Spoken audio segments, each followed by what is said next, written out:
जैसा कि हमने पिछले एपिसोड में देखा था, ली चैन और जिंग बाई रीजनरेशन पील की तलाश में एंसेस्टर रूइंस की तरफ निकल गए थे। अब आगे इस एपिसोड की शुरुआत में हम खंडर जैसी हो चुकी एक जगह को देखते हैं जहां पर ली चैन और जिंग बाई पहुंचते हैं और जिंग बाई वहां के गेट को खोलते हुए अंदर आता है और जिंग बाई ली चैन से कहने लगता है कि मास्टर ली चैन, मैप के अकॉर्डिंग रीजनरेशन पील इसी हॉल में मौजूद है। ऐसा लग रहा था कि सबसे पहले वही लोग वहां पहुंचे हैं। इसलिए जिंग बाई कहता है कि मास्टर ली चैन, ये ट्रेजर पूरी तरह से आपकी हुई है। जिसे सुनकर ली चैन जिंग बाई से प्रॉमिस करता है कि अगर वो बोन रिजेक्शन पील मिल जाएगी तो वो जिंग बाई के हार्ट में मौजूद वॉर्म इंसेक्ट को पूरी तरह से रिमूव कर देगा। जिसके बारे में सुनकर जिंग बाई काफी ज्यादा खुश होता है। इसके बाद जिंग बाई फिर से अपनी लॉयल्टी दिखाते हुए कहता है कि वो पूरी जिंदगी भर आपका सर्वेंट बन के रहेगा। अगर आप मुझे डॉग्स बनाकर भी रखोगे तब भी मैं आपकी सेवा करूंगा। और फिर वो लोग आगे जाने लगते हैं। तभी कुछ ही देर में उन्हें बोन रिजेक्शन पिल दिखाई देती है, जिसे देखती ही ली चैन उस बोन रिजेक्शन पिल को लेने की कोशिश करता है। लेकिन ली चैन को ऐसा करने से जिंग बाई रोक देता है और कहता है कि इतनी रेयर ट्रेजर के आसपास जरूर कोई ट्रैप लगा होगा, इसलिए हमें ध्यान से आगे बढ़ना चाहिए। लेकिन ली चैन उसे पीछे करते हुए बोलता है कि इतना ड्रामा मत करो। ऐसा कहते हुए वो सीधे जाकर बोन रिजेक्शन पिल को उठाने लगता है, जिसे देखकर जिंग बाई ली चैन को बोलता है कि मास्टर, आप मुझ पर भरोसा करो।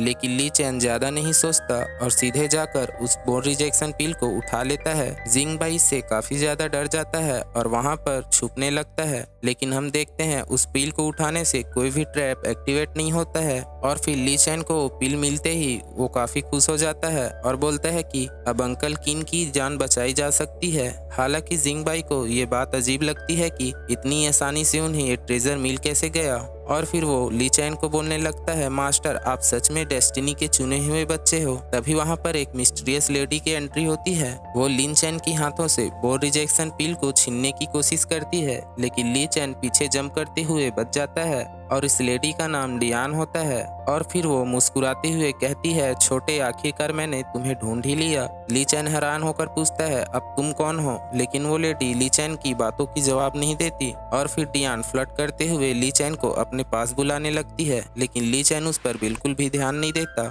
और फिर वो ली चैन से कहती है कि बोन रिजेक्शन पिल में उसकी कोई दिलचस्पी नहीं है, बल्कि उसकी नज़र तो सिर्फ ली चैन पर है। और फिर वो अपने चैन से ली चैन को ट्रैप करने की कोशिश करती है, लेकिन ली चैन अपने फ्लेम की मदद से उसके चैन्स को डिस्ट्रॉय कर देता है। फिर वो डियान कहती है कि तुम्हें तो लेडीज की रिस्पेक्ट करना बिल्कुल नहीं आता। ये देखकर जिंग बाई ली चैन से बोलने लगता है कि मास्टर, आपकी किस्मत तो काफी ज्यादा अच्छी है। तभी डियान ली चैन के ऊपर अटैक कर देती है, जिससे कि ली चैन अपनी शॉट से रोक देता है और उससे पूछने लगता है, आखिर तुमको मुझसे क्या चाहिए? तभी वो मजाक मजाक में कहती है कि अगर वो चाहे तो उसकी बॉडी को यूज कर सकता है, क्योंकि उसकी बाहें बहुत ही नरम है। लेकिन ली चैन साफ कह देता है, अगर तुमने मेरा पीछा करना बंद नहीं किया तो बाद में मुझे ब्लेम मत करना। और फिर ली चैन उस पर स्लैश अटैक कर देता है, जिससे कि डियान घायल होने का नाटक करने लगती है। लेकिन तभी अचानक से डियान ली चैन के नीचे एक फॉर्मेशन एक्टिवेट कर देती है और उस फॉर्मेशन से चैन निकलकर ली चैन के हाथों को बांधने लगती है और फिर वो ली चैन के पास जाने लगती है, जिसे देखते ही जिंग बाई तुरंत आगे आता है और चिल्लाते हुए बोलता है कि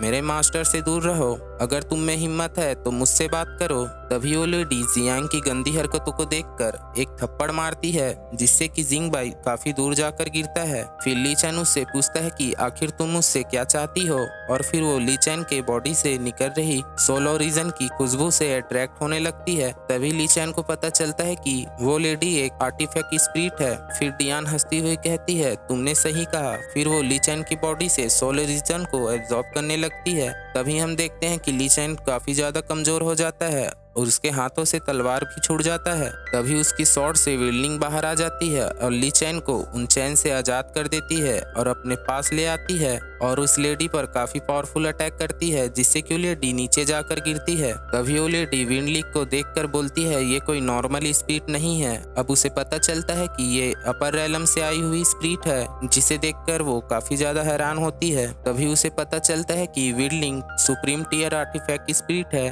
और वो तुरंत अपने घुटनों पर बैठकर माफी मांगने लगती है और उनसे पोलाइटली कहने लगती है कि मुझे माफ कर दीजिए, मुझसे गलती हो गई। लेकिन ली चैन उसकी एक्टिंग को पकड़ लेता है और फिर विंडलिंग कहती है कि ली चैन इसके साथ अपना समय बर्बाद मत करो और इसे जल्दी से रिफाइन कर लो। और फिर विंडलिंग सोचने लगती है अगर ली चैन ने इस स्पिरिट को रिफाइन कर लिया तो उसकी स्पिरिचुअल एनर्जी काफी ज्यादा बढ़ जाएगी, क्योंकि जो आर्टिफैक्ट स्पिरिट ह्यूमन फॉर्म ले सकती है उसकी असली बॉडी कम से कम डिवाइन आर्टिफैक्ट जरूर होती है। ये सुनकर वो लेडी घबरा जाती है और तुरंत कहती है कि वो ली चैन के साथ एक कॉन्ट्रैक्ट करना चाहती है जिससे कि वो ली चैन की आर्टिफैक्ट स्पिरिट बन जाएगी। लेकिन विंडलिंग ली चैन को उस पर भरोसा करने से रोक देती है।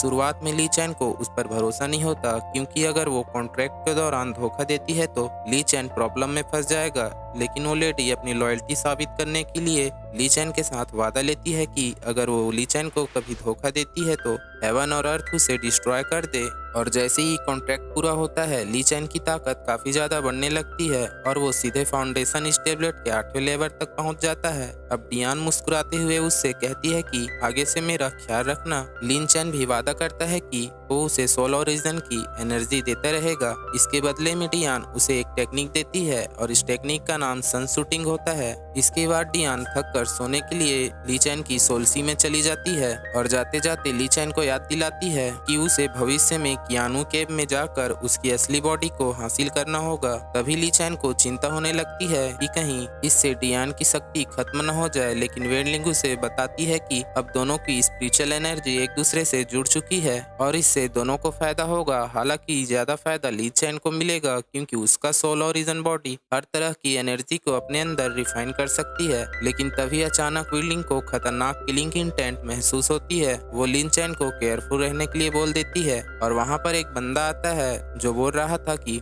छोटे बच्चे, क्या मेरे जूनियर ब्रदर जियाओ को तुमने ही मारा है। जियाओ वही बंदा होता है गाइस जो ब्लड सेक्रीफाइस फॉर्मेशन को एक्टिवेट कर रहा होता है, जिसे हमने एपिसोड 6 में देखा था। और इसी सीन के साथ हमारा एपिसोड खत्म होता है।